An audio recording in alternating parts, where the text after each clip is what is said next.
high above the clouds, where silence should bring peace. One father's calm flight turned into a battle for his daughter's very breath.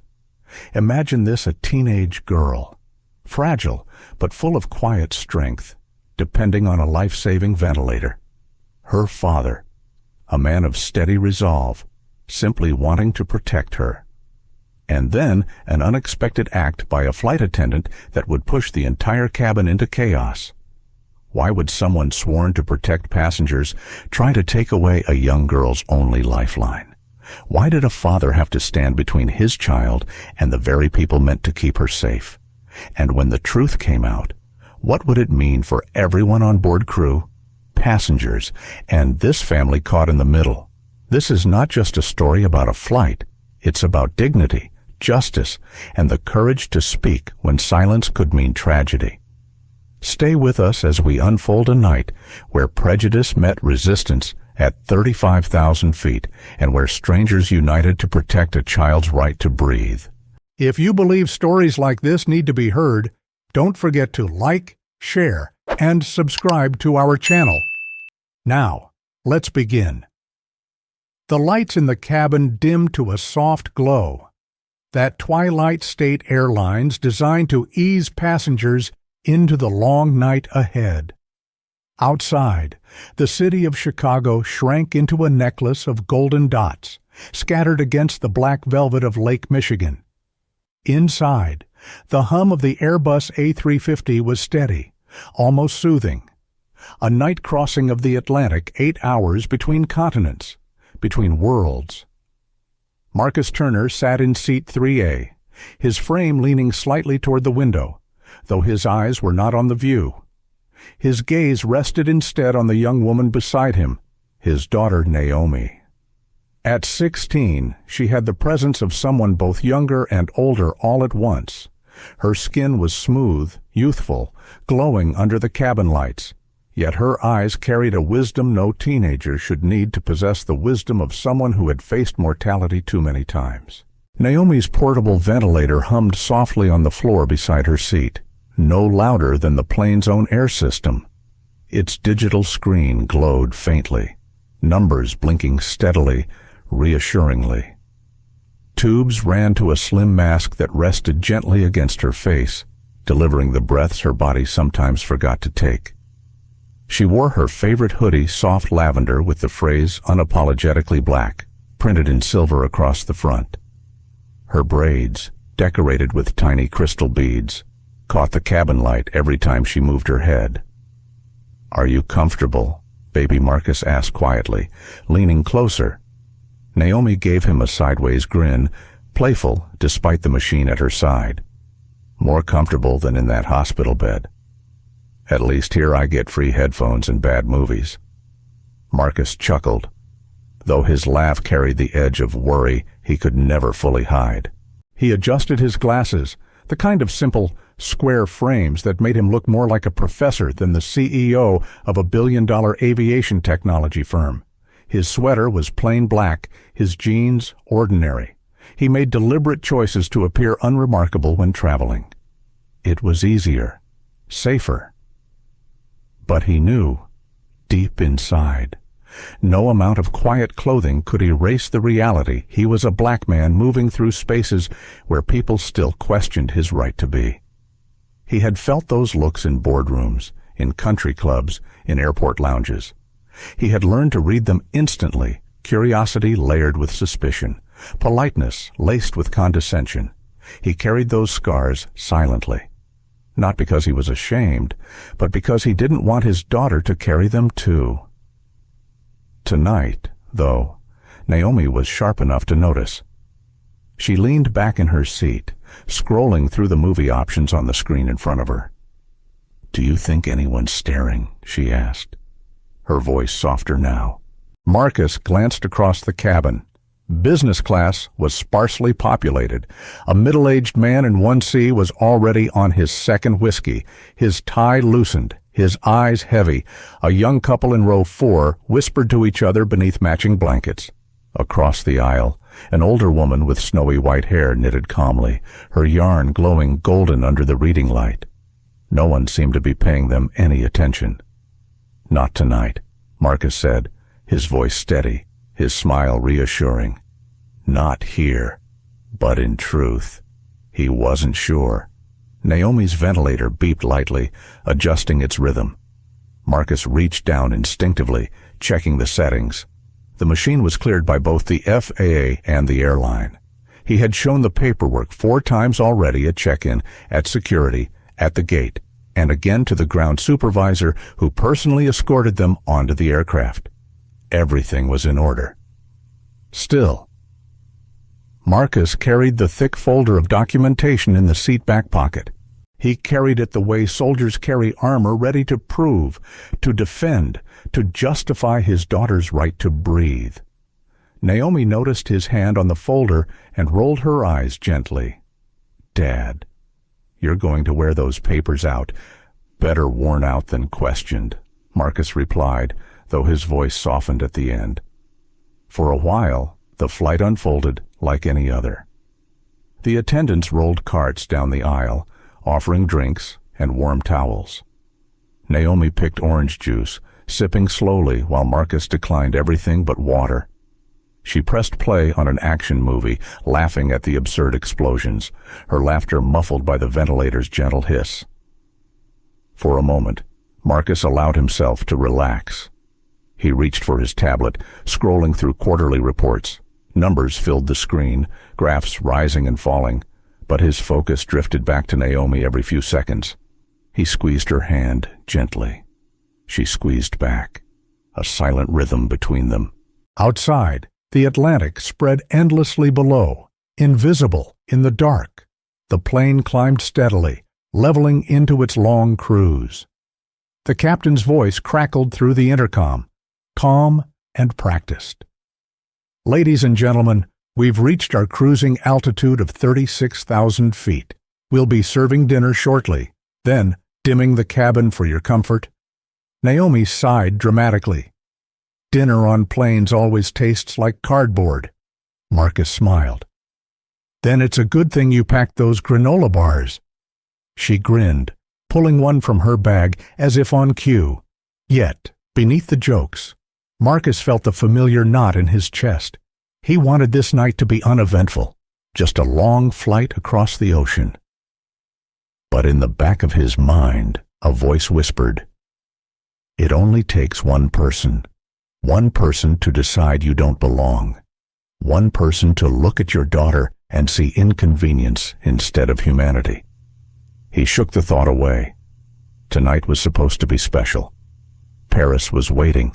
Doctors had arranged consultations there, but Naomi was most excited about seeing the Eiffel Tower, about tasting croissants from a real Parisian bakery.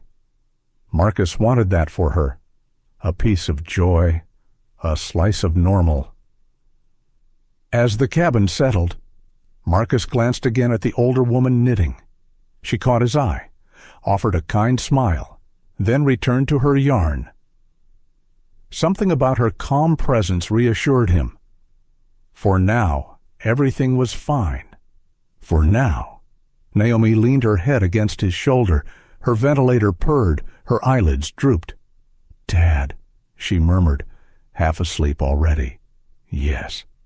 Baby, promise me." Her voice trailed, caught between wake and sleep. "Promise you what, that no matter what happens, you won't let them treat me like I don't belong." Marcus's throat tightened. He kissed the crown of her braided hair, whispering into the strands, "I promise." The engines roared steadily. The cabin dimmed further. Passengers drifted into their own worlds. And in row 3, seat A, Marcus Turner sat awake, guarding his daughter with every breath, unaware that before this night was over, that promise would be tested in the most brutal way imaginable, because someone was already watching them. Her name was Linda Crawford, 43 years old, 12 years in the airline industry. To most of her colleagues, she was reliable, efficient, the kind of senior flight attendant who knew every corner of the aircraft and every line of the safety manual. But beneath the polished uniform, the neatly tied bun, and the carefully practiced smile. Linda carried something else: resentment. Life hadn't turned out the way she imagined. Once, she had dreamed of rising higher, becoming a purser, maybe even working corporate. Instead, she was stuck in this narrow aisle, year after year, watching younger attendants climb past her. Her divorce 3 years ago had drained her savings and left her bitter. And though she would never admit it aloud, not even to herself fully, a particular thought burned hot inside her. The world was changing too fast, and not in her favor. When Linda looked at the boarding list that night, her eyes immediately caught on 2 names: Turner, Marcus; Turner, Naomi. Seats 3A and 3B. Something about those names pulled her attention, though she couldn't explain why. When she saw them walk down the jet bridge, Marcus tall, calm, and composed. Naomi fragile but radiant, her ventilator rolling quietly beside her. Linda's jaw tightened. Black passengers in business class weren't unusual anymore, but in Linda's mind, it was never quite right. It never looked the way she thought it should. She would never say it aloud, but the thought circled in her mind like a vulture. This cabin has standards. This cabin is for a certain kind of passenger. Are we really lowering the bar this far? She kept those thoughts hidden, wrapped in the language of professionalism. She knew better than to be careless. There had already been complaints in the past. A black couple who accused her of making them feel unwelcome. An Asian businessman who said she scrutinized his ticket too long. A mother with a child in a wheelchair who claimed Linda dismissed her concerns. Human Resources had looked into those reports, but nothing had stuck. She was too careful, too skilled at coating her prejudice in politeness. Tonight, though, something was different. Perhaps it was the long hours, perhaps the wine she'd had before the shift, or perhaps it was the sight of Naomi's ventilator, an object Linda decided she did not want in her business-class cabin. She began her routine after takeoff, moving down the aisle, offering smiles and drinks, checking seatbelts. To anyone else, she looked like the picture of professionalism. But when she reached row 3, her eyes narrowed. There they were, Marcus reading calmly, Naomi leaning back with her ventilator purring. Linda's smile thinned. She lingered too long at their row, her gaze sliding down to the machine. "Good evening," she said with practiced cheer. "May I see your boarding passes?" "Please." Marcus looked up slowly, his expression unreadable at first. He had heard this tone before. It was the same tone that had greeted him at luxury hotels, at golf clubs, at restaurants where the staff thought he didn't belong. Polite on the surface, sharp underneath. "Of course," he replied evenly, pulling his phone from the armrest pocket and opening the airline app. He held it up, showing both tickets clearly. Marcus Turner, seat 3A, Naomi Turner, seat 3B. Linda leaned closer than necessary, squinting at the screen as though expecting to catch an error. She took longer than she needed, her silence heavy. Then, with a clipped nod, she pulled back. "Thank you," she said, her voice cool, but her eyes returned immediately to the ventilator. "And what exactly is this device?" Marcus placed the phone down, his jaw tightening slightly. He kept his tone calm, steady, but the steel beneath his words was unmistakable. "This is my daughter's portable ventilator," he said. "It assists her breathing. It is FAA approved, TSA cleared, and approved by this airline. We have all the documentation. I'll need to see that documentation." Linda replied swiftly. Marcus reached into the seat pocket, pulling out the thick folder he carried everywhere. He handed it to her without hesitation. She flipped through it, her frown deepening at each official stamp, each physician's letter, each line of approval that left no room for argument. "Highly irregular," she murmured, shaking her head. Marcus met her gaze evenly. "It's quieter than the cabin air system. There is nothing irregular about it." Linda closed the folder sharply and handed it back. Approved or not, I'll have to consider the comfort of all passengers. This sort of equipment may disturb others. Naomi, who had been silent until now, shifted slightly, her voice soft but steady through the mask. It's not disturbing anyone. It just helps me breathe.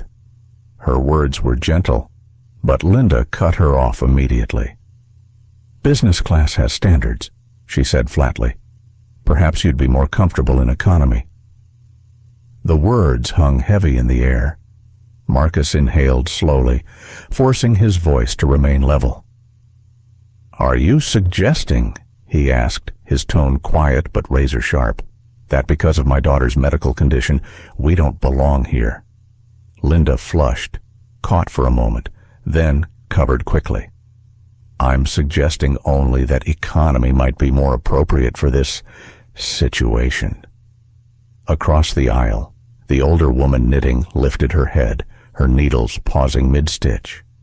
They're not bothering anyone, dear, she said, her British accent crisp and clear. Let them be. Linda ignored her. She turned her gaze back to Marcus and Naomi. I'll return shortly, she said curtly, then walked briskly toward the galley.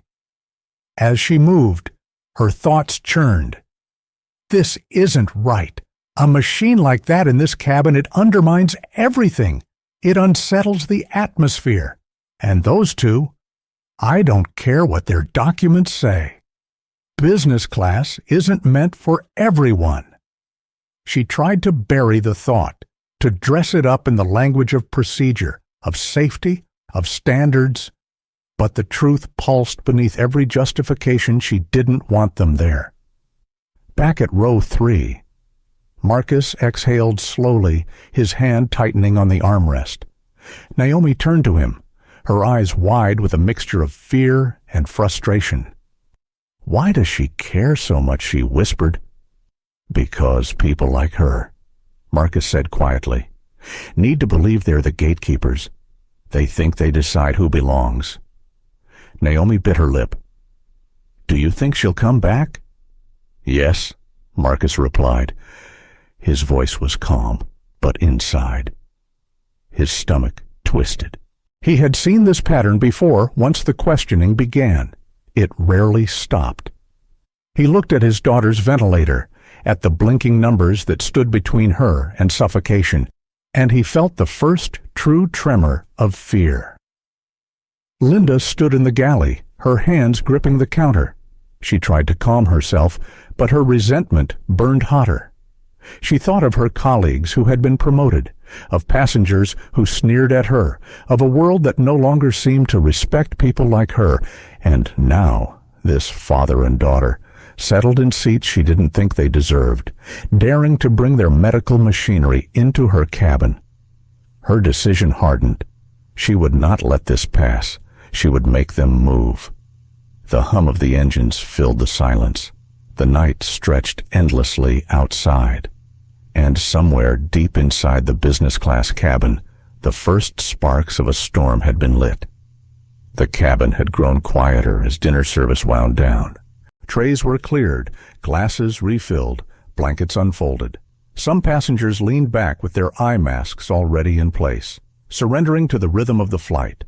Others tapped at laptops or scrolled endlessly on their phones, chasing distractions across the Atlantic night. But in row 3, the stillness was an illusion. Marcus Turner sat upright, his back tense against the leather seat. He tried to keep his attention on the tablet resting on his lap, but the numbers blurred on the screen. Every few seconds, his gaze slid sideways to Naomi. She was laughing at a scene in her movie, the ventilator purring steadily at her feet. Her face lit with humor, but Marcus could see the subtle fatigue in her eyes. He knew that kind of tiredness. It came from more than the illness. It came from having to justify your place in the world. The sound of approaching footsteps made him look up. Linda Crawford was back. Her expression was polished, her smile stretched thin, but practiced. She carried no tray, no drinks, No reason to return other than the one gnawing inside her. She stopped at row 3 and leaned slightly into the aisle. "Sir," she began, her voice calm but sharp at the edges. "I'm going to need to verify your boarding passes again." Marcus blinked, slowly, deliberately. He placed his tablet on the armrest.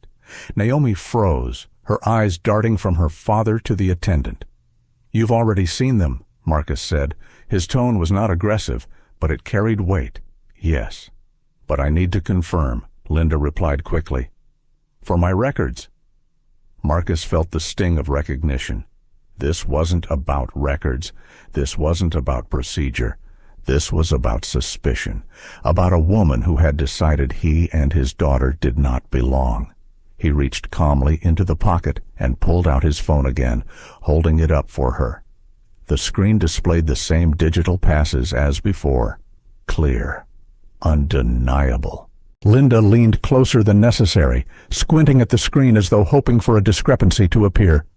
Passengers in nearby seats began to glance over, sensing the tension. 3A. Marcus Turner, she murmured aloud. 3B. Naomi Turner. She straightened, her smile faltering. "Thank you," she said curtly, but her eyes, once again, dropped to the ventilator. "And about this device," she continued, "I still have concerns. For the safety of the cabin, I may need to request that it be turned off during portions of the flight." Naomi's eyes widened. She clutched the blanket in her lap, her breathing quickening despite the machine. Marcus immediately placed his hand on her shoulder, steadying her. "That will not happen," he said. His voice was calm but iron-hard. "This machine is the reason my daughter can sit here.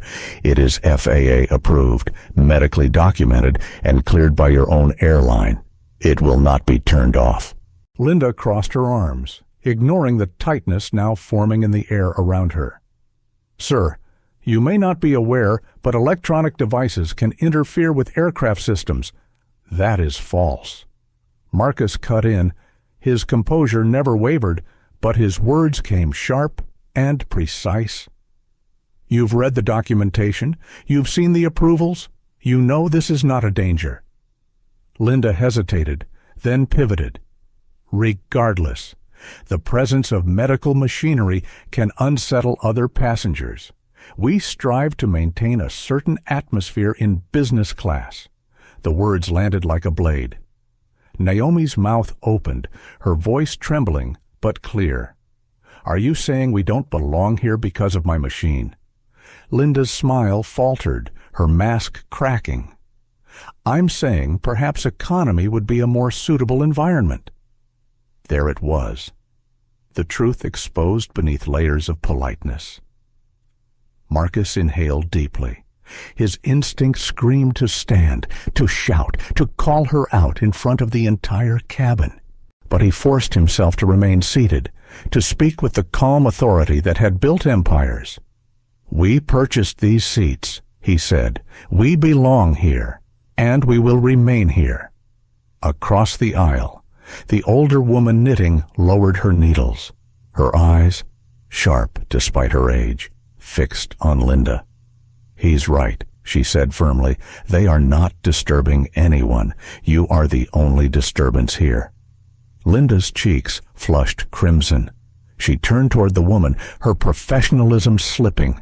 "Ma'am, please refrain from interfering with crew instructions. It is not an instruction." The woman shot back. "It is prejudice, and everyone here can see it." Phones began to rise, discreetly at first. A glow of screens lit the shadows. Passengers knew when something was wrong. They knew when history might be unfolding. Linda saw the cameras and stiffened. Her authority was slipping. The aisle felt smaller, the eyes heavier, the judgment closer. She straightened her posture, raising her chin. "Sir," she said, addressing Marcus again, "I will speak to the captain if necessary, but I cannot allow this situation to disrupt the integrity of this cabin."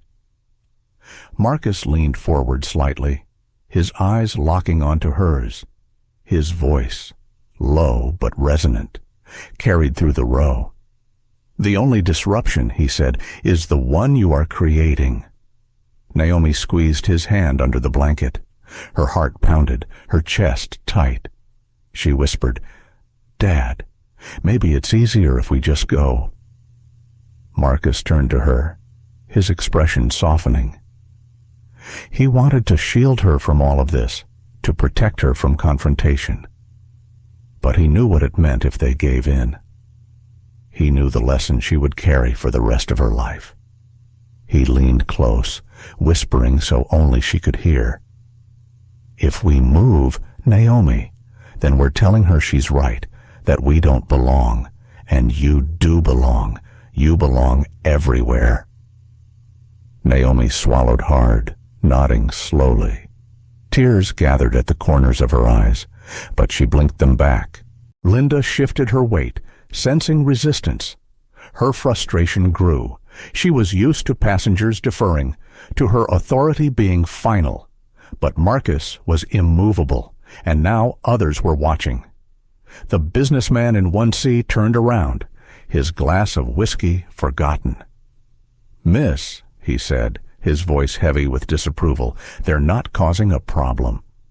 "Why don't you let them be?" Linda snapped her head toward him. "Sir, please mind your own," but she stopped herself, noticing another phone raised openly now. The cabin had shifted. She was no longer the unquestioned authority. She was the one under scrutiny. Marcus sat calmly, his hand steady on Naomi's. His heart pounded, but his expression remained composed. He had lived through this kind of battle before. He knew the battlefield had just opened. Linda forced a smile, brittle and unconvincing. "I'll return," she said tightly. Then she turned, heels clicking sharply on the carpet as she walked back toward the galley. As she disappeared from sight, the businessman shook his head. The older woman resumed knitting, though her eyes lingered on Marcus and Naomi, her expression protective. Naomi leaned into her father, whispering, "She's not going to stop." "Is she?" Marcus exhaled slowly, his jaw clenched. "No," he said, "she's not." And in that moment, both father and daughter understood the first clash had only been a warning shot. The real battle was still ahead. The hum of the engines filled the silence once more. Passengers shifted uneasily in their seats. Phones stayed ready. And, somewhere in the galley, Linda Crawford was preparing her next move. The cabin lights dimmed further, bathing the rows in a soft amber glow. Most passengers had begun settling into the lull of the overnight flight, but row 3 still vibrated with tension. The calm hum of the engines couldn't erase what had just happened. Marcus Turner sat upright, his jaw set, his hand still wrapped around Naomi's. His daughter leaned against him, her ventilator quietly pulsing, but her body remained taut with unease. He could feel her questions pressing against him, unspoken but heavy. Would Linda come back?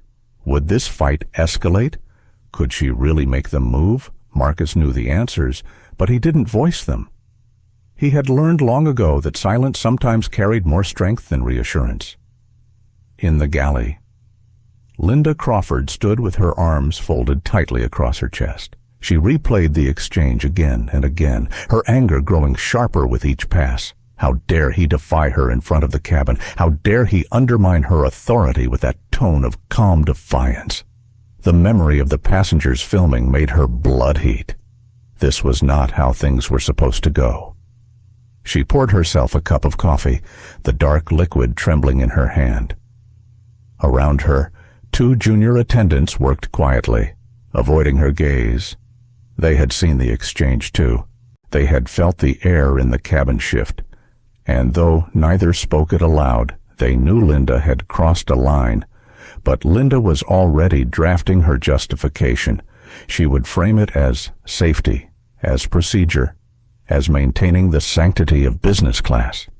She would speak to the captain. She would escalate. Her chance came sooner than she expected. The cockpit door opened briefly, and Captain Hughes stepped out to use the lavatory. A veteran pilot with 25 years of international routes behind him, Hughes was known for his calm authority. He nodded politely to the passengers as he walked by, but before he could close the lavatory door, Linda intercepted him.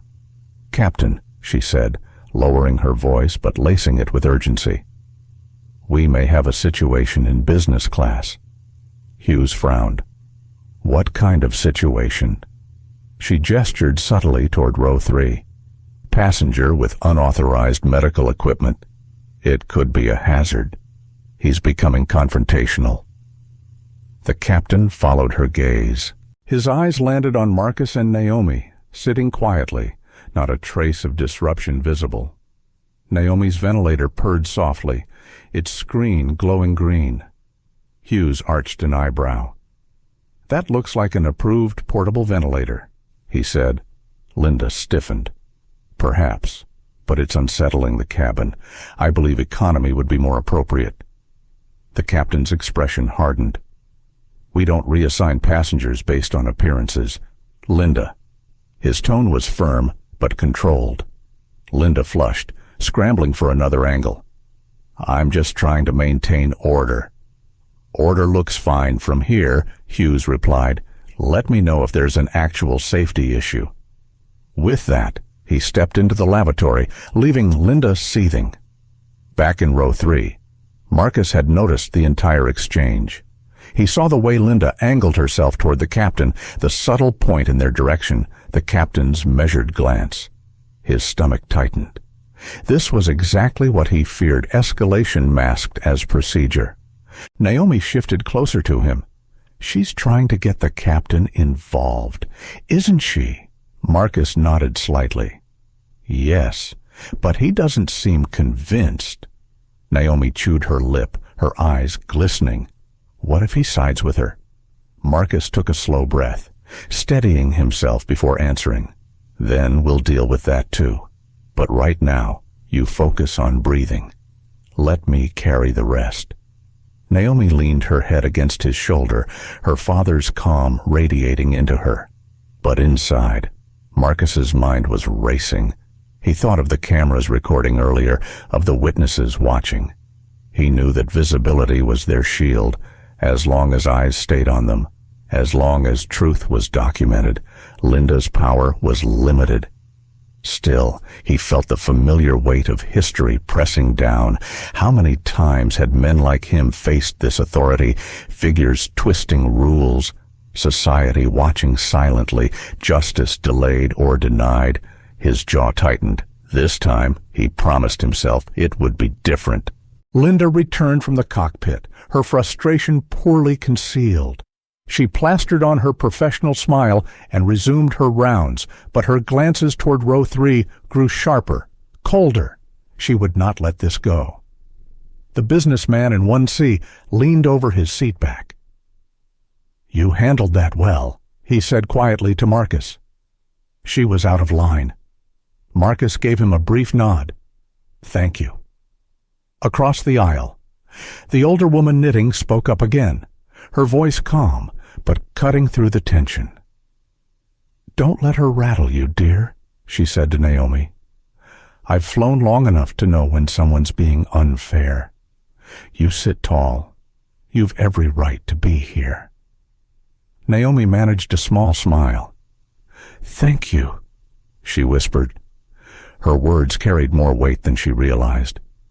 For the first time in the flight, Naomi felt she wasn't invisible, that others saw her not as a burden, but as a person worth defending.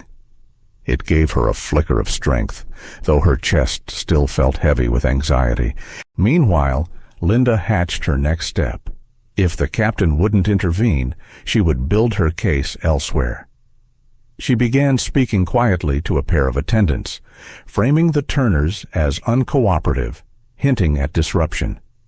She used the same coded language she always had: not suitable, unsettling atmosphere, lack of respect for procedures.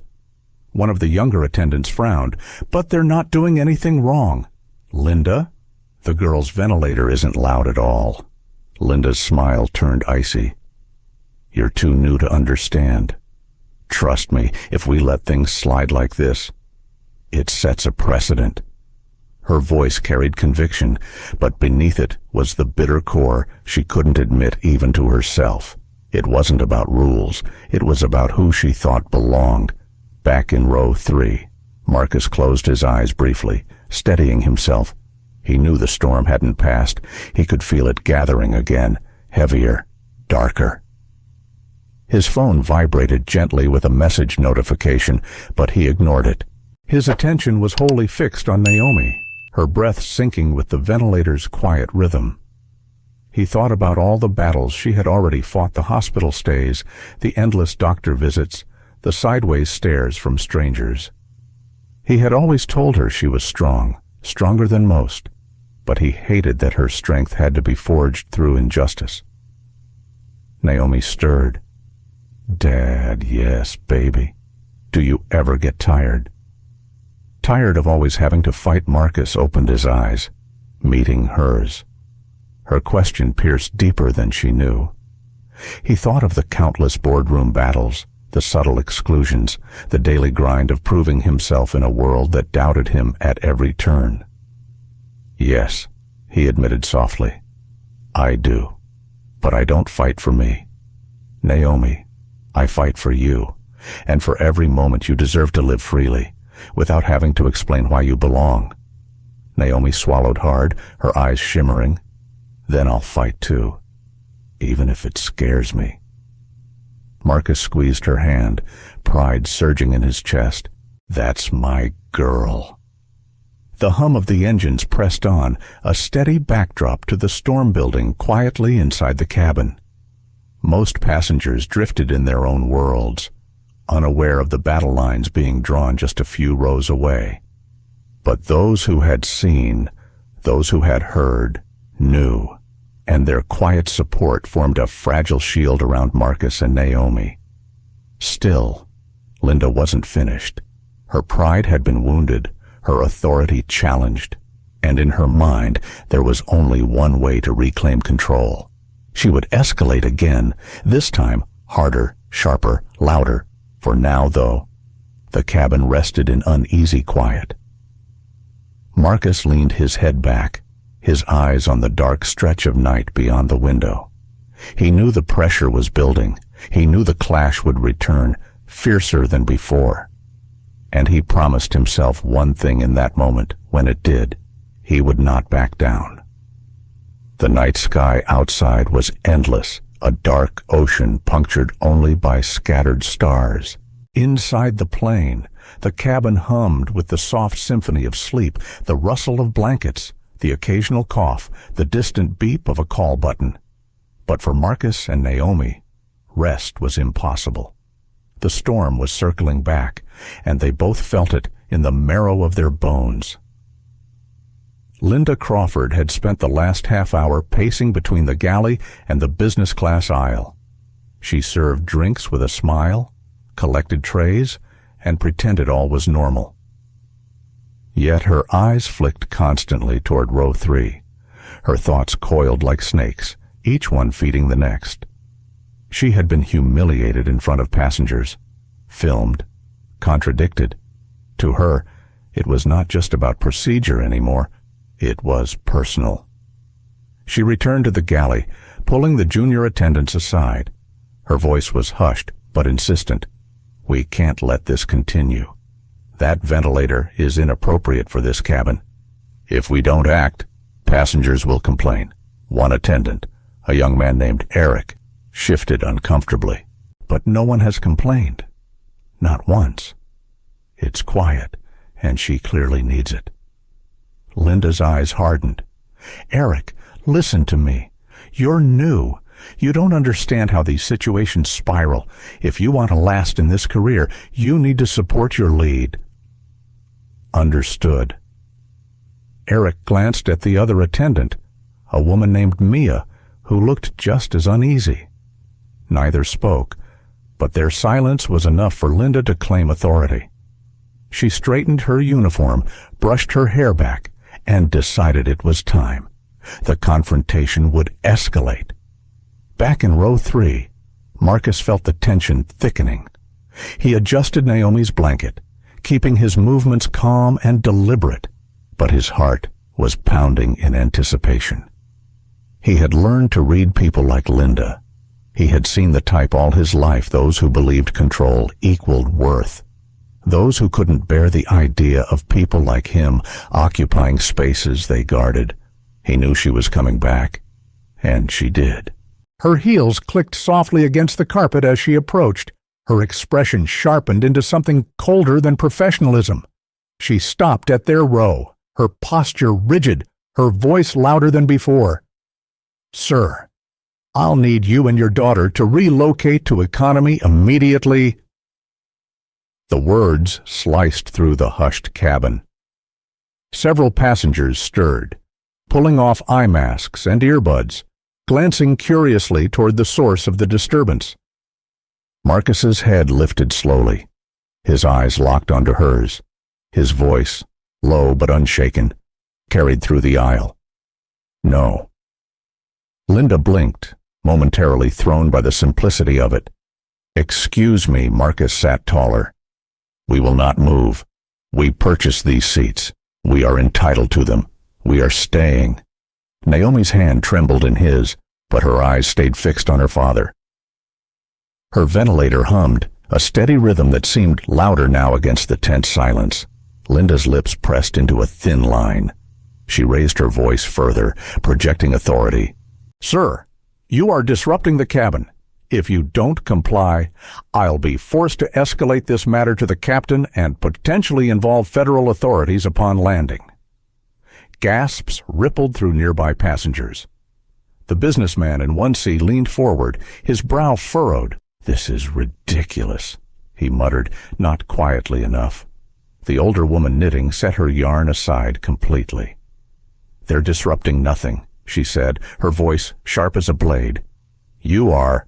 Linda whipped her head toward her. "Ma'am, please stay out of this." But the woman didn't flinch. "No. Someone has to speak the truth when injustice parades as procedure." Phones appeared again, raised openly this time. A teenager 2 rows back angled his camera forward, recording the scene with deliberate intent.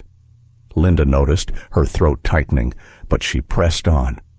"Sir," she repeated, her voice trembling with suppressed anger, "this is your final warning. Move to economy now." Marcus rose slowly to his feet. At 6'2", his frame seemed to expand in the narrow aisle, not aggressive but unshakably firm. He looked down at Linda, his voice quiet yet carrying more power than her raised tone.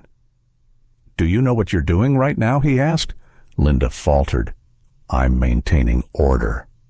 "No," Marcus said. His eyes never wavered from hers.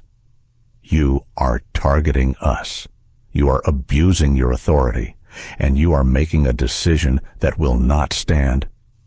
Naomi's chest rose and fell quickly, but she couldn't look away. She had never seen her father like this, not angry, not loud, but solid as a wall. He wasn't just defending their seats. He was defending their dignity. Passengers began murmuring, their whispers threading together into a chorus of disapproval directed at Linda. Someone spoke up from row 5. "Let them be, for God's sake." Another voice chimed in. "She's harassing them. We've been watching the whole time." Linda's face flushed crimson. For a moment, she looked around, realizing the balance of power had shifted. No longer was she the sole authority in the cabin. Now she was on trial before dozens of witnesses. Still, she couldn't stop herself. Her pride screamed louder than reason. "Sir, if you refuse to comply, I'll call the captain immediately," she said, her voice quivering with the weight of desperation. Marcus leaned slightly closer, his voice low enough for her, but still audible to those nearby. "Then call him, because I promise you, every word, every action, every ounce of this will be recorded and remembered." The teenager filming adjusted his phone, capturing Marcus's calm defiance in crystal clarity. Linda stepped back, her chest rising and falling rapidly. Her authority had cracked, but she wasn't ready to surrender. She turned sharply, marching down the aisle toward the cockpit, her heels striking like hammers against the floor. The cabin exhaled collectively. The tension remained, but a fragile solidarity had formed. Marcus sat back down, his hands steady despite the adrenaline coursing through him. Naomi immediately leaned into him, whispering, "You were amazing." He kissed the top of her head. "I wasn't amazing," he said softly. "I was necessary." Naomi squeezed his hand tighter. She felt pride swelling in her chest, pushing back against the fear. Her father's courage became her anchor. The businessman leaned closer. "Don't worry," he said quietly. "If she tries anything, half this cabin will back you." The older woman nodded firmly, "And the other half will have it recorded." Marcus gave them both a grateful nod. He felt the tide shifting. But he knew the battle wasn't over. Linda was heading to the cockpit now, and whatever happened next would either diffuse or detonate the situation completely. Up front, Linda knocked sharply on the cockpit door. The chime rang out, and after a moment, the door cracked open. She slipped inside, her face tight with determination. Captain Hughes turned in his seat, his co-pilot watching silently. "What is it now?" "Linda, they're refusing to comply," she said quickly. "They're being confrontational. I demand we take action before this gets out of control." The captain regarded her steadily. "Who exactly is being confrontational?" "The man in 3A. He's standing up to me, challenging my instructions in front of the cabin. His daughter has medical equipment, that approved medical equipment." Hughes interrupted, his voice calm but unyielding. Linda froze, caught. "Yes, but it unsettles other passengers."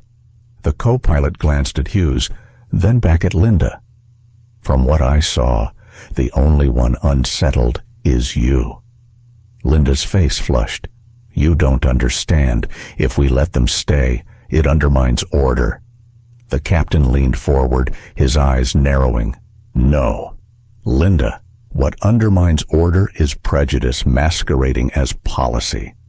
His words landed with the weight of command. "This is your final warning.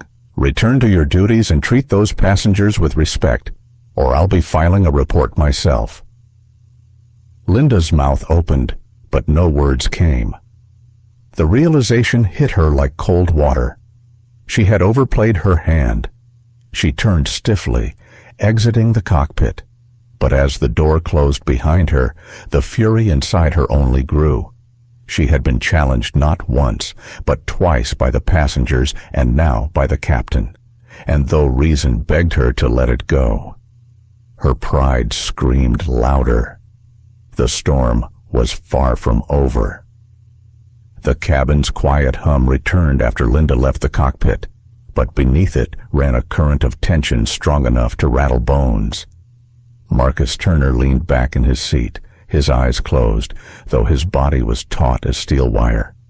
Beside him, Naomi shifted under her blanket, her ventilator still purring softly. She tried to focus on her breathing, on the steady rhythm that tethered her to calm. But the echo of Linda's voice, sharp, dismissive, cruel, kept replaying in her head. Across the aisle, the older woman knitting had not resumed her work. Her needles sat idle in her lap, her gaze fixed on Marcus and Naomi as if to will them strength. The businessman in 1C sipped at a glass of water, but his eyes drifted constantly to row 3, prepared to intervene again if needed. Even the teenager with the phone hadn't lowered it entirely. He cradled it in his lap, recording in bursts, sensing the story wasn't over. And he was right. Linda returned, her stride brisk, her posture rigid. Her eyes scanned the cabin, lingering briefly on the raised phones before fixing on Marcus. Her face was a mask of professional calm, but Marcus could see the fury burning beneath it. She had been warned by the captain. Yes, but she had also made a choice. She would not back down. "Sir," she said loudly enough for the surrounding rows to hear, "this situation has gone far enough." Marcus opened his eyes, slowly turning to face her. His voice was steady, measured. "I agree." Linda blinked, momentarily thrown. Marcus continued, his tone carrying just enough volume to reach the listening ears around them. "It has gone far enough. You have harassed us, questioned our right to sit in the seats we purchased, and attempted to remove essential medical equipment that keeps my daughter alive. And now, after being corrected by the captain himself, you are back here trying again." Gasps rose from nearby rows. Someone whispered. The captain already told her to stop. Linda's cheeks flamed red, but she pressed forward, her voice tightening. "I am ensuring the safety and comfort of all passengers. That is my duty." "No," Marcus countered. "Your duty is to uphold safety and dignity without discrimination. What you're doing isn't about safety. It's about control. It's about prejudice." And everyone here sees it. A ripple of murmurs moved through the cabin. Several passengers nodded subtly, their support visible. Naomi's heart pounded, her chest rising quickly, but she held her father's hand tighter. For the first time, she felt not just fear, but a spark of pride. Linda straightened, her voice climbing. "Sir, if you continue this behavior, I will contact federal air marshals waiting upon arrival. You will be removed from the aircraft and potentially charged." The words dropped like stones. Naomi stiffened, her breath catching. Marcus felt her panic rise instantly. He squeezed her hand, steadying her. "Listen to me," he murmured, leaning close. "She's trying to scare us. She can't take what doesn't belong to her." Naomi swallowed hard, her eyes brimming. "But Dad, what if they actually take you?" Marcus exhaled slowly, brushing her cheek with his thumb. "Then the world will see it happen, and truth will stand taller than fear." Linda's patience cracked. She stepped forward, her presence looming. "Enough!" she snapped. "You will comply. Now!" Her voice cut through the cabin, jarring passengers awake. A man in row 4 pulled off his headphones, blinking in confusion. A mother with a baby clutched her child closer, sensing danger in the air. Marcus rose slowly from his seat, towering over Linda once more. The aisle seemed to shrink between them, their voices now the only sounds above the steady drone of engines. "You have no authority to strip us of dignity," Marcus said, his voice low but carrying. "You have no right to demand my daughter's life be risked to soothe your prejudice. And if you attempt to lay one hand on her, I promise you, the law will meet you before you leave this plane." Naomi's ventilator hissed in the pause that followed, its soft whir the only sound daring to break the silence. Passengers held their breath. Every phone in reach was lifted now, recording openly. The cabin had transformed into a stage, and Linda stood at the center, her actions illuminated by unblinking eyes. Her lips quivered, her composure fraying. She raised a hand as if to point, to summon backup, but before she could speak, a voice cut through the air. Enough! It was Captain Hughes. The cockpit door had opened quietly, unnoticed until now. The captain stepped into the aisle, his tall frame and calm presence commanding instant attention. The murmurs died instantly. Even Linda's fury seemed to shrink under his gaze. He walked toward them with measured steps, his eyes shifting from Marcus to Linda. His tone was controlled, but edged with steel. "What exactly is happening here?" Linda pivoted quickly. "Captain, the passenger is refusing instructions. He's disruptive. Stop." Hughes lifted a hand, silencing her, his eyes locked onto hers. "I gave you a direct order earlier. I told you this equipment was approved. I told you to treat these passengers with respect. And yet, here we are again." Linda's jaw dropped. "Captain, No," Hughes interrupted, his voice sharp now. "You have harassed these passengers beyond reason. You've embarrassed this airline, and you've done it all under the guise of procedure when everyone here knows what it really is." A murmur of agreement swept the cabin. Phones tilted to capture Hughes's words, his authority framing the truth in undeniable clarity. Naomi's breath caught. For the first time since boarding, she felt hope rise fully in her chest. Someone with power was standing on their side. Marcus nodded slowly, gratitude flickering in his eyes, though his posture remained steady. Hughes turned to Marcus and Naomi, his voice softening. "You are safe here. No one is moving you. No one is touching that ventilator. You have my word as captain of this aircraft."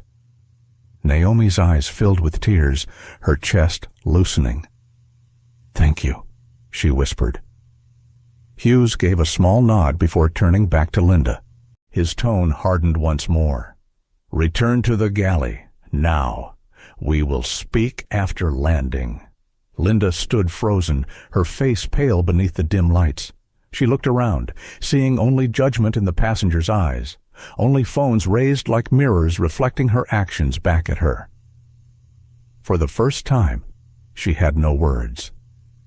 She turned abruptly, her heels clicking faster than before, retreating into the galley like a soldier retreating from defeat. The cabin exhaled. Conversation sparked, soft but insistent. "Unbelievable," someone muttered. "She really tried to take them out." Another voice. "Good thing the captain stepped in." Marcus eased back into his seat, his body still vibrating with adrenaline. Naomi pressed into him, burying her face against his shoulder. He wrapped his arm around her, holding her close.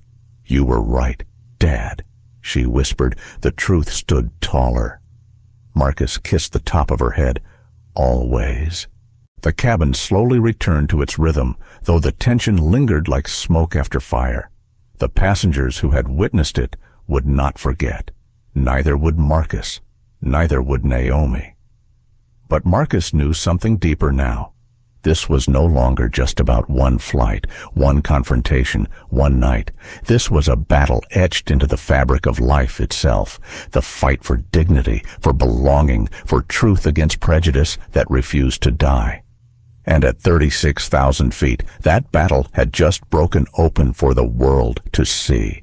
The galley lights glared harshly against Linda Crawford's face as she braced herself against the counter. Her chest rose and fell quickly, every breath sharper than the last.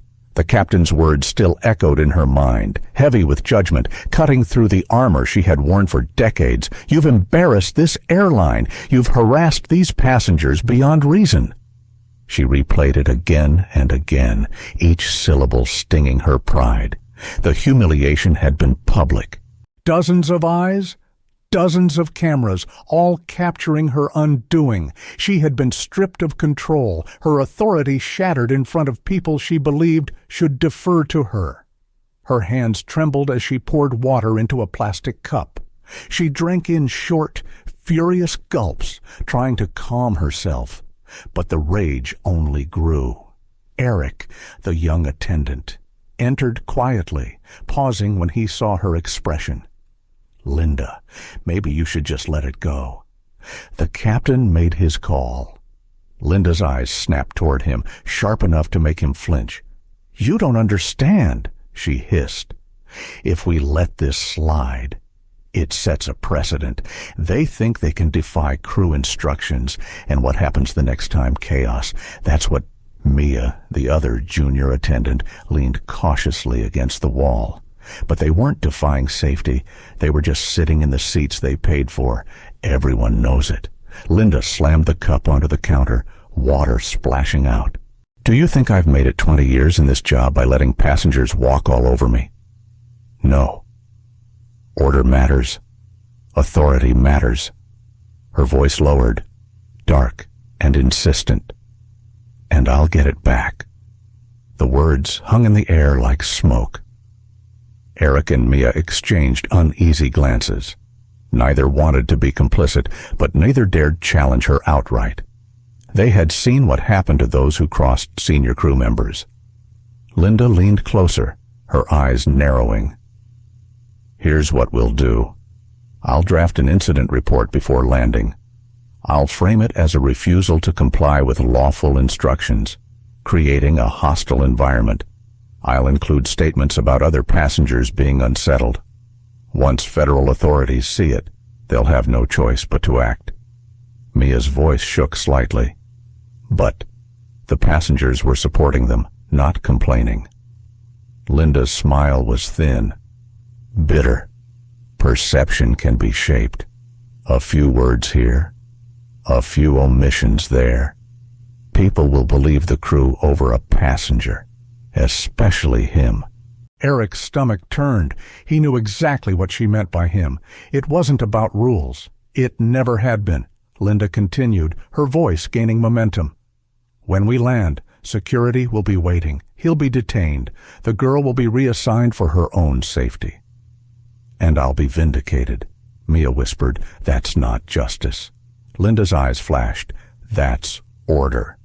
The galley fell silent. Only the low hum of the ovens and the distant drone of engines filled the void. Back in row 3, Marcus felt an uneasy calm. The confrontation had passed for now, but he knew Linda wasn't done. He could sense it in the way she had stormed away, in the unfinished fire in her eyes. Naomi rested her head against his shoulder, her breathing steadier now. But every so often, her eyes flicked toward the galley curtain, as if expecting Linda to reappear. "Dad," she whispered, "do you think it's over?" Marcus stroked her hair gently. "Not yet, but we'll be ready." Naomi bit her lip. "I hate that we have to be ready. I just wanted a normal flight." Marcus's chest ached at her words. He kissed the top of her head, wishing he could give her that normalcy, that peace. But he knew the world rarely granted such gifts freely, especially to them. The businessman in 1C leaned back toward them. "She's not finished," he said quietly, his voice tinged with warning. Marcus nodded. "I know." The older woman knitting spoke up too, her tone steady. "Don't worry, dear. You're not alone.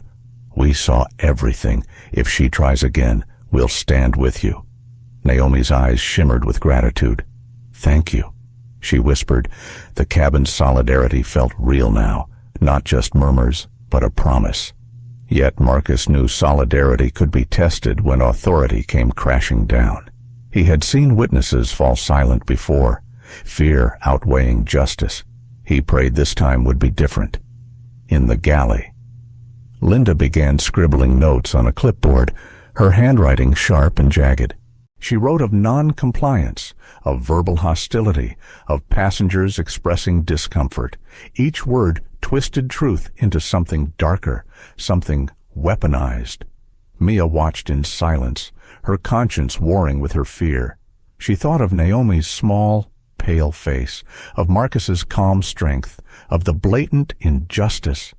Her stomach churned. "Finally," she whispered, "Linda, I don't think I can sign that." Linda's head snapped up. "Excuse me, I don't think I can lie," Mia said, her voice barely above a whisper but carrying the weight of resolve. For a moment, the galley was frozen. Linda's jaw clenched, her knuckles whitening around the pen. "You'll sign it," Linda said coldly, "or you'll regret it." Mia's breath quickened, but she didn't reply. She turned away, her silence the only rebellion she could muster. Eric shifted uncomfortably, torn between fear and conscience. He avoided Linda's gaze, but his silence, too, was an answer. Linda glared at them both, fury simmering, but she pressed on with her writing. If they wouldn't support her, she would stand alone. She had convinced herself she was right, that she was restoring order, that history would absolve her. But deep down, beneath the layers of pride and prejudice, a small voice gnawed at her. What if she had gone too far? What if this time the world saw through her? She shoved the thought aside, gripping the pen tighter. "Back in row 3, Naomi whispered. "She's planning something, isn't she?" Marcus nodded slowly. "Yes, but the truth is still with us." Naomi looked at him, her eyes wide. "What if the truth isn't enough?" Marcus took a deep breath, his voice steady but laced with weariness. "Then we hold each other up until it is." The engines droned on, carrying them through the night sky. But inside the cabin, battle lines had been drawn once more. In the galley, Linda plotted her final strike. In row 3, Marcus and Naomi braced themselves, and somewhere between them, in the quiet courage of passengers and crew who had witnessed everything, a different story was beginning to take shape, a story of resistance, of solidarity, of truth refusing to be silenced. The plane floated steadily through the night, its engines humming a constant lullaby. Yet inside, the atmosphere was anything but calm. Tension still simmered, but something new had begun to take root, an undercurrent of unity. Marcus sat with his shoulders square, eyes closed for a brief moment, feeling the weight of responsibility pressing down. His daughter leaned gently against him, her ventilator whispering in the hush of the cabin. Every hiss of air reminded him of how fragile this journey was, how essential it was to shield her not just from illness, but from the cruelty of those who couldn't or wouldn't see her humanity. Naomi stirred slightly, her voice soft. "Dad, I keep thinking, if people weren't watching, would she have already taken it away?" Marcus opened his eyes, staring into the dark aisle ahead. "Maybe. But we're not alone this time. That's the difference." Naomi followed his gaze and saw what he meant. Passengers who had once been strangers now exchanged glances of solidarity. The businessman in 1C, who had remained vigilant, gave Marcus a subtle nod, as if to say, "I've got your back." The older woman with the knitting needle sat upright, her posture defiant, her yarn untouched in her lap. Even the teenager across the aisle, phone glowing faintly in his hands, was watching carefully, ready to press record the second anything flared up again. It was as if an invisible thread had been spun across the cabin. Binding people together in quiet agreement, they would not let injustice pass unchallenged. Still, Marcus couldn't ignore the gnawing dread inside. Linda was not a woman who surrendered easily. She had already shown her willingness to twist truth into a weapon. He imagined her in the galley, scribbling her venom into an official report, crafting a version of reality that would brand him the aggressor, Naomi the inconvenience, and herself the hero. His jaw tightened. He had lived long enough to know how dangerous stories could be when told by the wrong voices. Naomi sensed his tension. She placed her small hand over his, squeezing lightly. "Dad, you've always told me that the truth shines brightest when the night is darkest." Marcus looked down at her, surprised. It was something he had once told her when she was little, trying to comfort her after a difficult day at school. Hearing it now echoed back to him, pierced his heart with both pride and sorrow. He kissed her forehead gently. "You remembered." "Of course," she said softly. "I always do." The moment was interrupted by the shuffling sound of a passenger clearing his throat. The businessman leaned closer, lowering his voice but speaking with conviction. "Listen," he said. "If she tries to pull something again, you won't stand alone. I'll speak up." The older woman leaned forward too, her eyes fierce. "So will I. I've been knitting long enough to know when someone's trying to stitch lies together. She won't get away with it." Naomi gave a small laugh despite herself, the tension in her chest loosening for just a second. Marcus nodded gratefully. "Thank you, both of you." From behind them, another voice joined in, A young mother with a baby on her lap leaned into the aisle. "Count me in, too. We all saw what happened. If she lies, we'll be the truth." More murmurs rose from nearby rows. A man in headphones nodded firmly. A pair of college students exchanged a look and then whispered, "Yeah, us too." It spread like sparks across dry grass.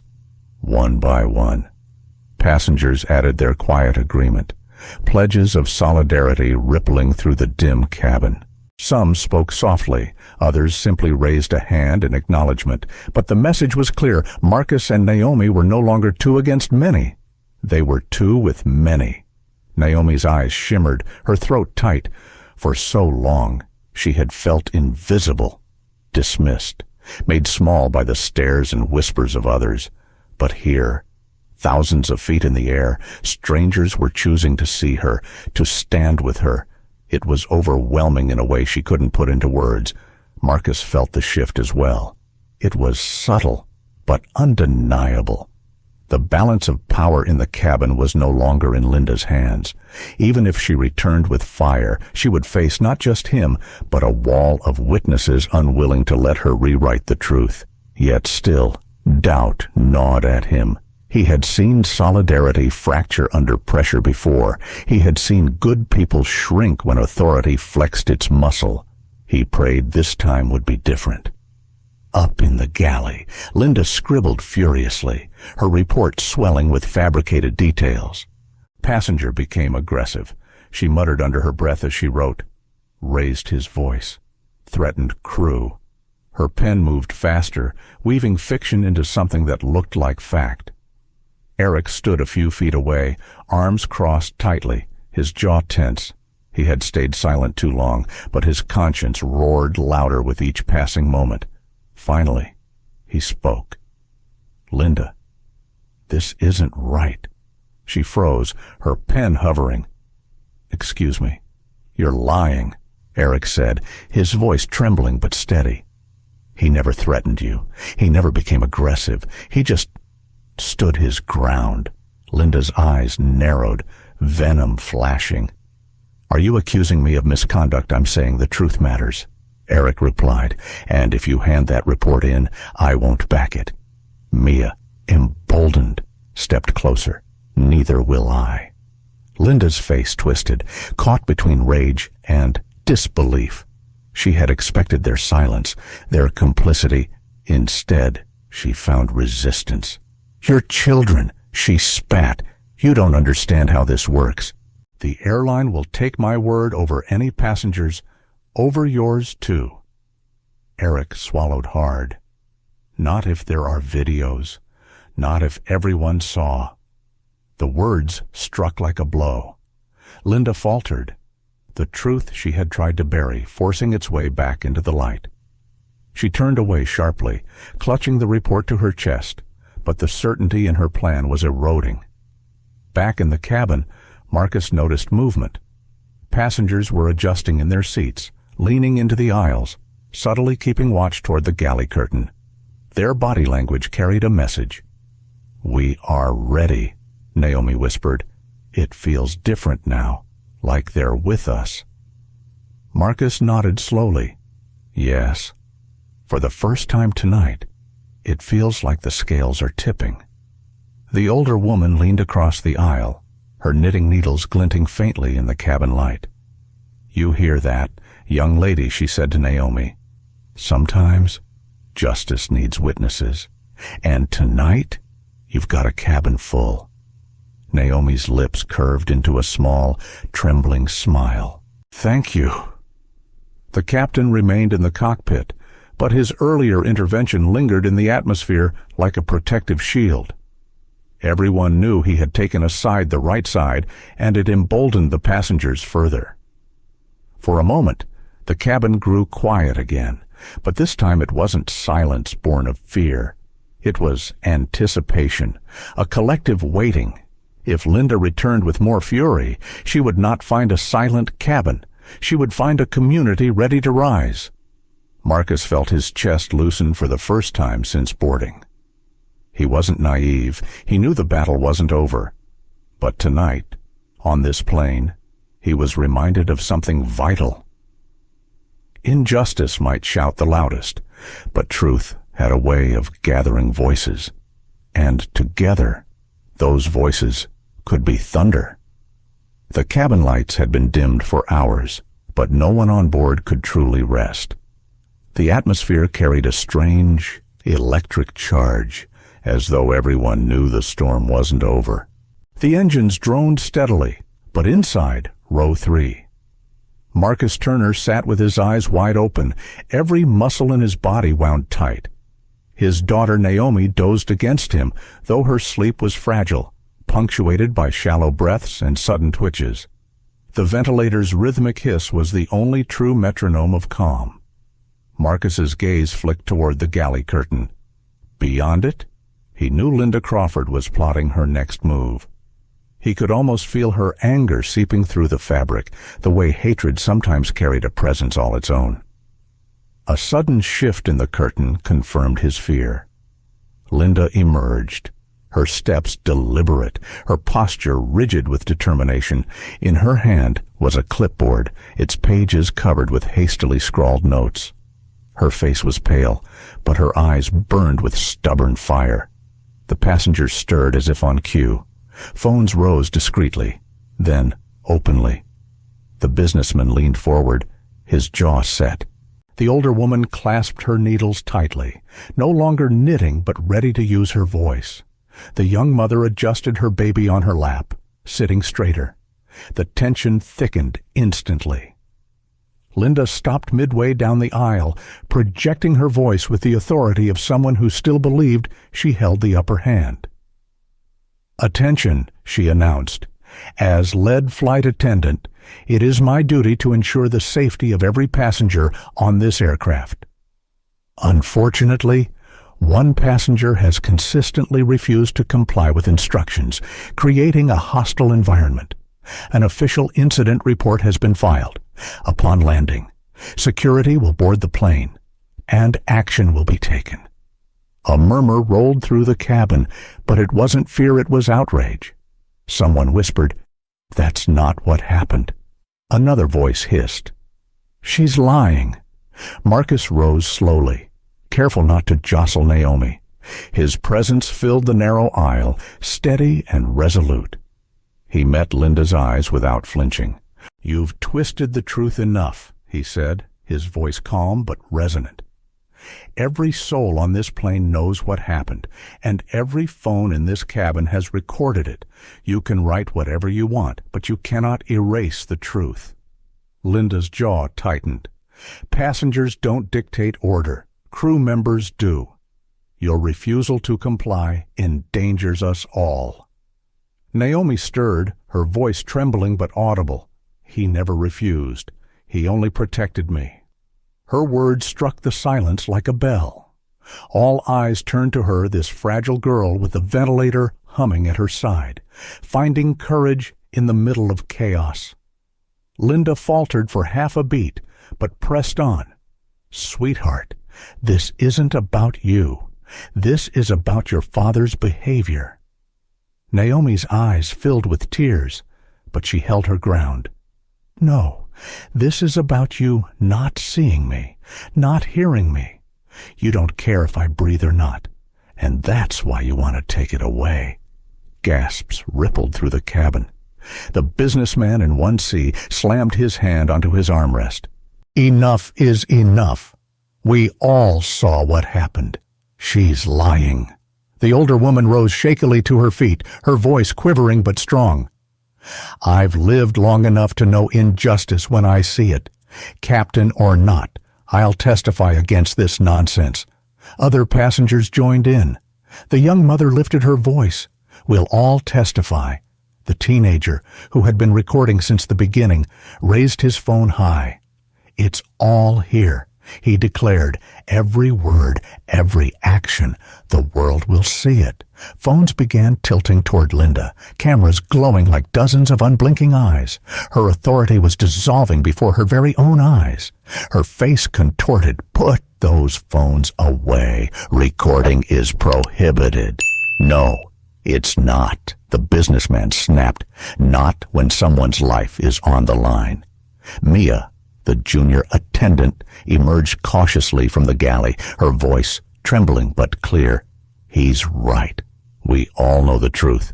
And if this report goes forward, I'll speak against it. Eric stepped beside her. So will I. Linda froze. Betrayal blazed across her features as she looked at the two younger attendants who had once followed her orders. You ungrateful. But her words were cut off by a sharp voice from the cockpit. Linda! Captain Hughes had appeared again, his face carved with steel. He strode forward, his presence silencing every whisper, his eyes bored into Linda's, unflinching. I told you, this ends now. Linda clutched the clipboard tightly, desperation clawing at her voice. Captain, I am fulfilling my duty. No. Hughes interrupted firmly. You are abusing your duty. You have harassed passengers. You have ignored my direct orders. And you have attempted to fabricate a report to justify your behavior. Linda's lips parted, but no sound came. Hughes stepped closer, lowering his voice but sharpening his tone. I've flown for 30 years. I've seen storms that tear engines apart, lightning that splits the sky, passengers who panic and passengers who fight. But I have never seen a crew member sink this low. The cabin was deathly silent, every passenger frozen, every phone capturing the moment. You will hand me that report, Hughes said, extending his hand, and you will sit down until we land. For a moment. Linda didn't move. Her knuckles whitened on the clipboard, her pride warring with reality. But slowly, trembling, she extended it toward him. Hughes took it, glancing briefly at the jagged handwriting before tearing it cleanly in half. The sound of paper ripping cracked through the silence like thunder. The cabin erupted not in panic, but in relief. Applause broke out, tentative at first, then swelling into something undeniable. Passengers clapped, some even cheered, their voices rising above the hum of engines. Naomi's chest loosened. She let out a sob she had been holding all night, collapsing into her father's arms. Marcus hugged her tightly, tears stinging his own eyes, though he kept his composure. Hughes turned back to Linda, his voice still commanding. When we land, you will be escorted off this aircraft. You will answer for your actions. But until then, you will remain silent. Linda's face was ashen. She stumbled backward, retreating into the galley like a shadow receding from light. The applause continued, a wave of affirmation, of unity, of defiance against the ugliness that had tried to dominate their journey. Marcus sat back down, still holding Naomi. She whispered, her voice faint but resolute. We weren't alone. He kissed her forehead. Never were, never will be. The passengers' applause softened into murmurs, into a quiet solidarity that filled the cabin like warmth. For the first time since takeoff, Marcus felt the tight coil in his chest begin to unwind. Naomi leaned into him, exhaustion pulling her toward sleep again, but this time she rested in peace, not fear. The fight wasn't entirely over. Marcus knew battles like this rarely ended with one victory. But tonight, in this cabin suspended high above the earth, justice had stood its ground, and everyone had witnessed it. The glow of the cabin lights brightened slowly as the captain announced their descent. The voice of Captain Hughes, firm yet calm, drifted through the speakers, carrying with it the weight of reassurance the passengers had been waiting for. Ladies and gentlemen, we are beginning our approach into Chicago O'Hare. Please fasten your seatbelts and prepare for landing. Cabin crew, take your stations. For most flights, those words were routine. Tonight, they carried the sound of relief, of closure drawing near. Yet for Marcus Turner, the words also stirred a lingering unease. Justice was not automatic. Justice required vigilance, persistence, and sometimes sacrifice. He glanced at his daughter. Naomi leaned back in her seat, her eyelids heavy but her gaze sharp with awareness. The ventilator hummed quietly by her side, its steady rhythm like a companion in their long battle. Naomi whispered, "Dad, do you think they'll really take her away when we land?" Marcus squeezed her hand gently. "I think the truth has caught up to her, and truth always leaves footprints, even when people try to sweep them away." Naomi nodded, though her brow furrowed with worry. "What if they don't believe us?" He took a breath, his voice soft but resolute. "Then we'll keep speaking until they do." Around them, the passengers murmured quietly to one another. There was an unspoken pact in the cabin, a shared understanding that when the wheels touched down, their responsibility wouldn't end. They had witnessed too much to remain silent. The businessman leaned over once more, his tone unwavering. "Mr. Turner, don't you worry. I'll give my statement to whoever needs it. She can't twist the truth when 50 of us saw the same thing." The older woman gave a brisk nod. "I've already written it down," she said, holding up a small notebook filled with neat cursive. "They won't silence me." The teenager grinned, holding up his phone. "And I've got hours of video. If this goes public, it'll go viral by morning." Marcus felt a swell of gratitude that words couldn't touch. He wanted to thank each of them individually, but the moment was too vast, too heavy for ordinary words.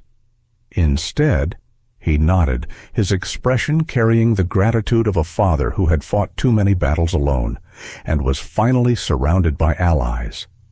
The descent was smooth, the city lights of Chicago twinkling below like scattered diamonds.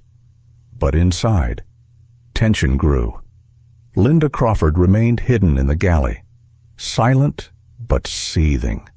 Her career, her pride, her carefully constructed authority, all crumbling in a single night. Eric and Mia stood at their jump seats, exchanging small, nervous glances. They knew the landing would bring confrontation, not just for Linda, but perhaps for them too. Standing against her had been right, but right did not always mean easy. Still, their eyes held quiet courage. The wheels touched the runway with a firm thud, the engines roaring as the plane decelerated. A collective exhale filled the cabin relief. Triumph. Fear of what might come next. When the plane rolled to a stop at the gate, the air felt heavy, charged. Passengers reached for their bags, but no one fully stood. All eyes turned forward, waiting. The intercom clicked again. Hughes's voice returned, lower now, more deliberate. "Ladies and gentlemen, please remain seated. Law enforcement will be boarding the aircraft shortly. Thank you for your patience." Gasps rippled through the rows. Naomi's hand tightened around her father's.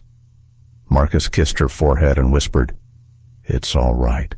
This time, they're not here for us." Within minutes, the cabin door opened.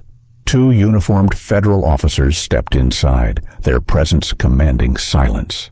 They moved with the quiet efficiency of people who had walked into countless conflicts before. One officer spoke clearly. "We are here for Flight Attendant Linda Crawford. Please remain calm and seated." The galley curtain rustled. Linda emerged, her face pale yet defiant. She clutched her arms tightly across her chest, as though trying to shield herself from the stares that bore into her.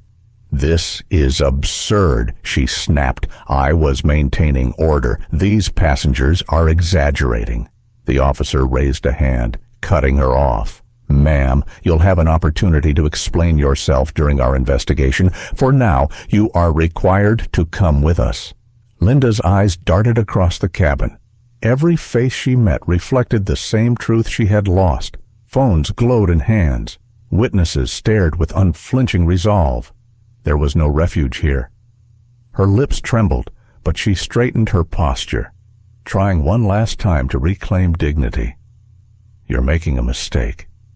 They'll regret turning on me. The businessman's voice rang out, steady and sharp. The only mistake was yours, the older woman added, her voice rising with conviction. You tried to silence a child, but the whole cabin saw it. We won't let you erase her. The passengers murmured agreement, a chorus of quiet resistance. Naomi lifted her head, her voice soft but piercing. You tried to take away my breath, but you can't take away the truth. The words struck harder than any accusation. The officers nodded solemnly, stepping closer to Linda. She resisted for a second, then faltered, her strength collapsing under the weight of so many eyes, so much truth. They escorted her forward, her heels clicking sharply against the cabin floor, each step an echo of her fall. As she passed row 3, Marcus and Naomi sat in silence, their gaze steady. For the first time, Linda looked at them, not with disdain, but with something else, fear. Then she was gone, led out of the cabin into the waiting arms of justice. A hush followed, the silence of people realizing they had witnessed something historic in its own small way. The world outside might never know all the details, but for everyone inside that plane, this night would never fade. Passengers began to stir again, their relief palpable. Some clapped quietly, others leaned across aisles, exchanging words of comfort. The businessman shook Marcus's hand firmly. You did right by standing tall, he said. Marcus shook his head. No, we all did. The older woman leaned toward Naomi, her eyes warm. You were the bravest of all, dear. Don't ever forget that. Naomi's cheeks flushed, her small smile carrying both pride and humility. I was just scared. Courage, the woman replied softly, is doing what's right even when you're scared. As passengers began filing out, the officers remained at the front, ensuring order. Marcus waited, letting the others disembark first. He didn't want Naomi jostled in the crowd. When their turn came, the officers stepped aside respectfully, nodding as they passed. Mr. Turner, one officer said quietly, we'll be taking statements, but I want you to know we saw the videos. You did nothing wrong. Thank you for protecting your daughter. Marcus inclined his head, his throat tight with unspoken gratitude. As they stepped into the jet bridge, the cool air of the terminal rushed over them. It felt like crossing a threshold, leaving behind not just the confines of the plane, but the weight of a night spent in battle. Naomi looked up at her father, her voice barely a whisper. It's over. Right. Marcus paused, gazing at the endless hallways of the airport stretching before them. This part is over, he said. But there's still a world out there, and we'll keep walking through it together. She leaned against him, her small body fitting perfectly in the crook of his arm. As long as we walk together, I'm not afraid. For the first time since takeoff, Marcus allowed himself to smile fully. It wasn't the smile of victory, but of survival, of resilience, of knowing that truth had been defended. The night had been long, the battle had been fierce. But as they walked into the terminal, father and daughter side by side, they carried with them something stronger than fear. They carried hope. The terminal buzzed with its usual symphony of rolling suitcases, flight announcements, and hurried footsteps. But for Marcus and Naomi, everything felt slowed, as if they were walking through water. The glow of fluorescent lights seemed harsher after the dim cabin, and the wide corridors only emphasized the strange silence between them. Marcus kept a steady arm around his daughter's shoulders as they stepped off the jet bridge. Naomi's ventilator hissed rhythmically at her side, its sound sharp in the cavernous space. She clutched his hand tightly, her fingers cold despite the warmth of his palm. Passengers from their flight streamed into the terminal, many glancing back toward the gate as if reluctant to sever the invisible bond they had formed inside the aircraft. Some paused to pat Marcus on the shoulder. Others whispered words of encouragement to Naomi before moving on. "You were brave, sweetheart," one woman murmured, pressing a quick kiss to Naomi's hair before disappearing into the crowd. Naomi's eyes widened at the unexpected tenderness, but she smiled faintly, her cheeks pink, near the gate. Federal officers remained, their presence commanding attention even among the bustle of late-night travelers. Captain Hughes stood with them, speaking quietly, his tall frame radiating calm authority. When he spotted Marcus and Naomi, he excused himself and walked toward them.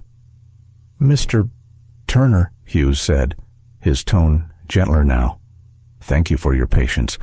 I know this hasn't been easy." Marcus inclined his head. "You did what was right. That's all anyone could ask." Hughes sighed, his lined face softening. "I've seen a lot in 3 decades, but tonight reminded me of something important. Authority isn't worth a thing if it isn't used to protect the vulnerable." He looked at Naomi, his gaze warm. "You reminded us all of that." Naomi blinked, caught between pride and shyness. She whispered, "Thank you for believing me." The captain gave a small nod, then straightened as one of the officers approached. "Mr. Turner," the officer said, holding a clipboard. "We'll need a formal statement from you and your daughter. It doesn't have to be long, but we need your voices recorded." Marcus hesitated, glancing at Naomi. Her eyes flickered with uncertainty, but she gave a small nod. "I want to," she whispered. The officer led them to a quiet corner near the gate, where chairs had been pulled into a makeshift interview area. A few other passengers were already seated, scribbling statements or speaking softly into recorders. The businessman from 1C was there, his voice crisp and clear as he recounted the night's events. The older woman with the knitting needles wrote furiously in her notebook, her jaw set with determination. Marcus helped Naomi settle into a chair. The officer crouched down to her level, his tone kind. "Take your time, miss. Just tell me what happened, in your own words." Naomi's hands trembled as she adjusted her ventilator, but when she spoke, her voice was steady. She described the moment Linda had tried to take the machine, the fear that had gripped her chest, the way her father had stood between them.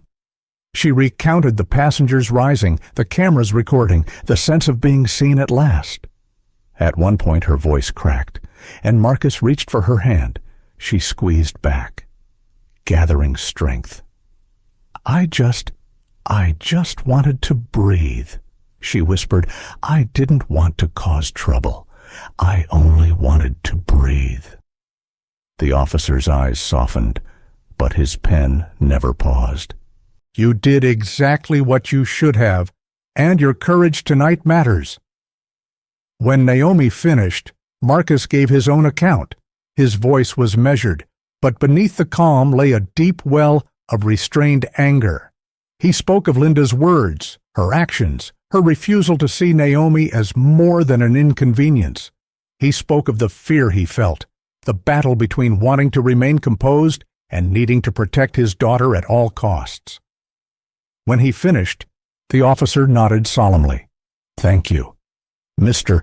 Turner, your testimony, and your daughter's, will be crucial." As they rose, passengers stepped forward one by one to add their voices. The young mother with the baby, the teenager with his phone, the students from the back rows all gave their statements willingly. The weight of solidarity Marcus had felt on the plane carried into the terminal, each person reinforcing the truth. Yet amidst the unity, unease lingered. Naomi tugged at her father's sleeve as they stepped aside. "Dad, what if she tells her own story differently? What if people believe her over us?" Marcus knelt to meet her eyes. There will always be people who try to twist the truth. But tonight, the truth has too many witnesses to be silenced, and we're not standing alone anymore." She nodded slowly, though doubt still clouded her gaze. Nearby, Mia and Eric approached. Their uniforms looked rumpled now, their expressions weary, but their eyes shone with quiet resolve. "Mr. Turner," Eric said, his voice tentative, "I wanted to apologize for staying silent as long as I did. I should have spoken up sooner." Marcus shook his head gently. "What matters is that you spoke when it counted. That took courage." Naomi smiled faintly at Mia. "You were brave, too." Mia flushed, brushing hair from her face. "We just couldn't let her story be the only one told." Their voices carried sincerity, but Marcus knew the cost would be heavy. Speaking against a superior in their line of work was no small thing. He placed a hand on Eric's shoulder. "Don't let this break you. Let it make you stronger. People need attendants like you." The young man nodded, visibly moved. As the interviews continued, Linda was escorted past them in handcuffs, her once crisp uniform disheveled. Her eyes darted wildly across the terminal, but few dared to meet her gaze. Those who did held no sympathy. She was no longer the authority figure in control of the cabin. She was simply a woman facing the consequences of her actions. Naomi watched silently, her breath shallow. "She looks small now," she whispered. Marcus nodded slowly. "That's what happens when the truth strips away power." The sight stirred mixed emotions in him: vindication, sorrow, even pity. But most of all, he felt relief that his daughter had been defended, that the night's horror had not ended in silence. When the formalities were done, Marcus guided Naomi toward the exit. The terminal stretched before them, alive with movement, yet they walked at a slower pace, the exhaustion of the night pressing down on their shoulders. Outside the gate, the businessman caught up with them. "Mr. Turner," he said firmly, extending his hand again. "If you need anything, legal advice, contacts, anything at all, you call me." He slipped a card into Marcus's hand before Marcus could protest. The older woman appeared as well, her knitting needles now tucked into her bag. "I don't usually fly much anymore," she said softly, "but I'm glad I was here tonight. I'll remember your daughter's courage for the rest of my days." Naomi blushed, murmuring a quiet "thank you." They parted ways slowly, reluctant to sever the connections forged in crisis. As Marcus and Naomi finally reached the sliding doors of the terminal, the cool night air rushed over them. The city stretched out beyond, indifferent and sprawling. But to Marcus, it felt like stepping into a new world. Naomi leaned against him, her eyes half closed. "Dad, do you think people will care, that anyone outside this plane will care what happened?" He looked out at the night sky, the faint glow of stars above the city lights.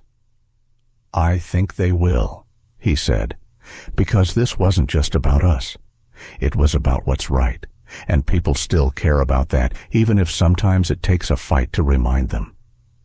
She rested her head against his chest, her body finally relaxing after hours of tension.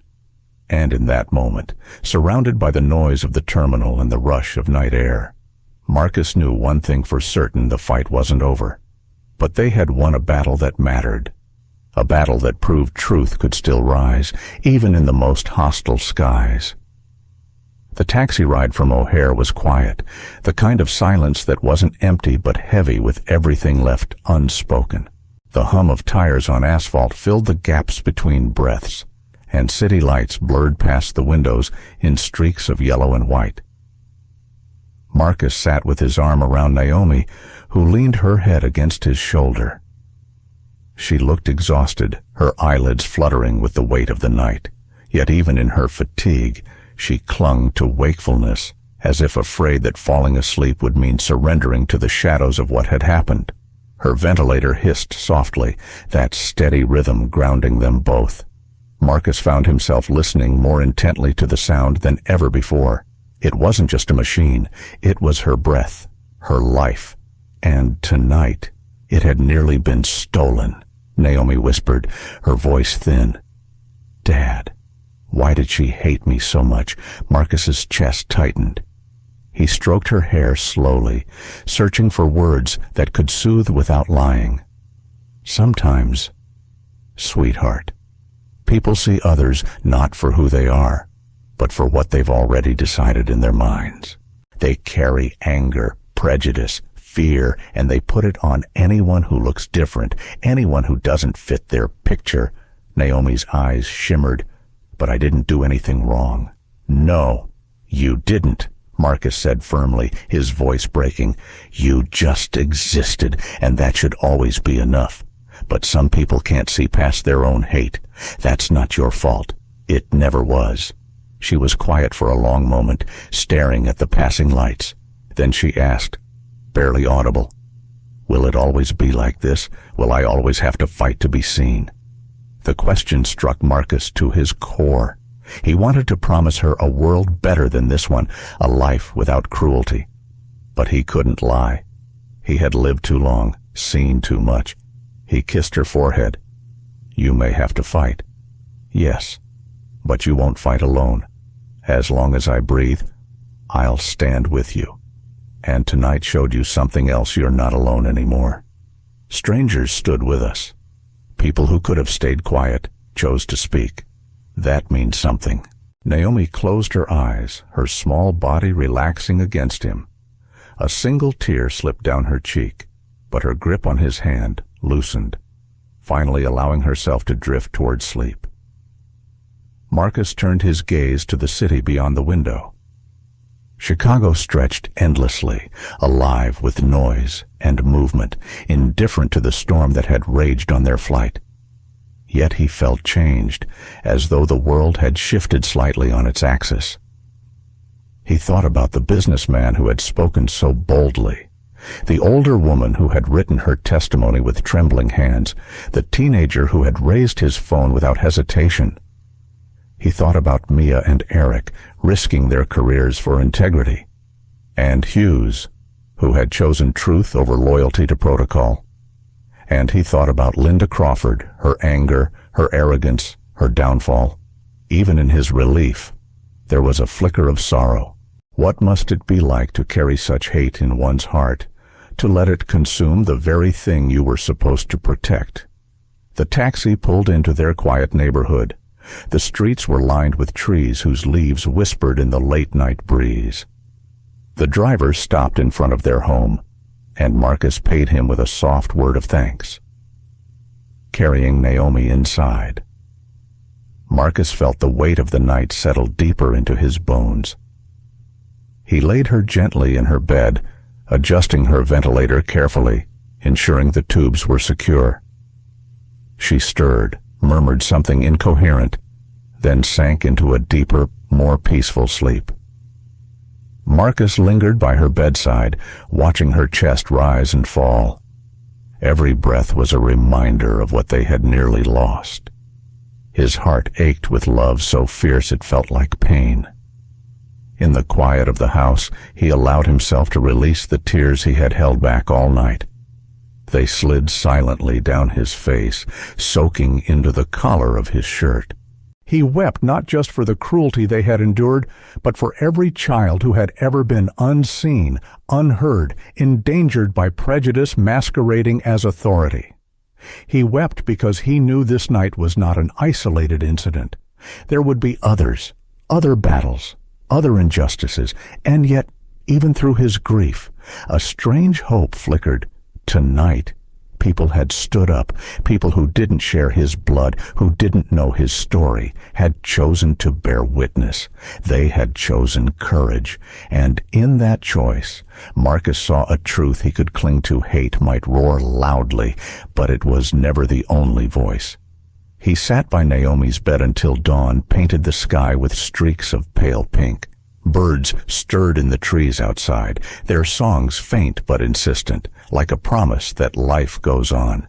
When Naomi finally opened her eyes, she found her father still sitting beside her. She smiled sleepily. "You didn't sleep." Marcus shook his head, brushing her hair back gently. "Didn't need to." "I had something better to do?" "What's that?" she asked, her voice hoarse from sleep. "Watch over the bravest girl I've ever known." Her cheeks flushed, and she buried her face in the pillow. "I was scared the whole time." Marcus leaned down, kissing her crown. "Bravery isn't the absence of fear, it's standing anyway. And you stood, Naomi. You stood in a way most adults never could." She looked up at him, her eyes wide. "Do you think people will remember?" He nodded slowly. "Yes. Maybe not everyone. But the ones who were there, they'll never forget. And maybe, just maybe, they'll carry it with them. The next time they see injustice, maybe they'll speak sooner. Maybe they'll act faster. That's how change begins, not with one voice, but with many." Naomi considered this, her brow furrowing in thought. Then she smiled faintly. Then maybe it was worth it, even if it was scary.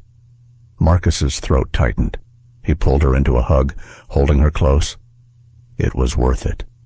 Because you're here. Because you breathed. And because you reminded everyone what it means to fight for what's right."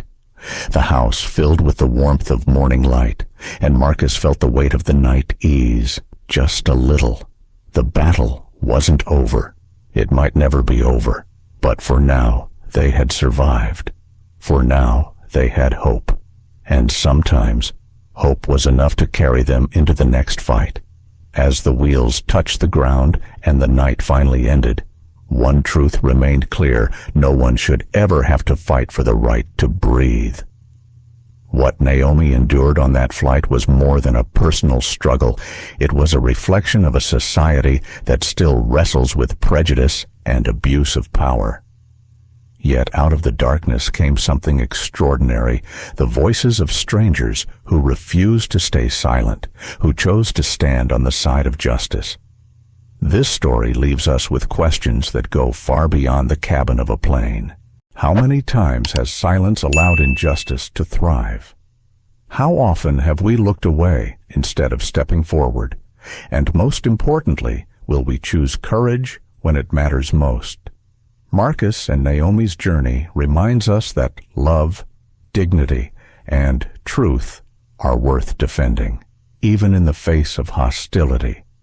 Their story is not only theirs, it belongs to everyone who believes in fairness, compassion, and the simple but profound right to be treated as human. If this story moved you, let it be more than just words. Like this video, share it so others can reflect, and subscribe to our channel for more powerful stories that challenge, inspire, and remind us who we are.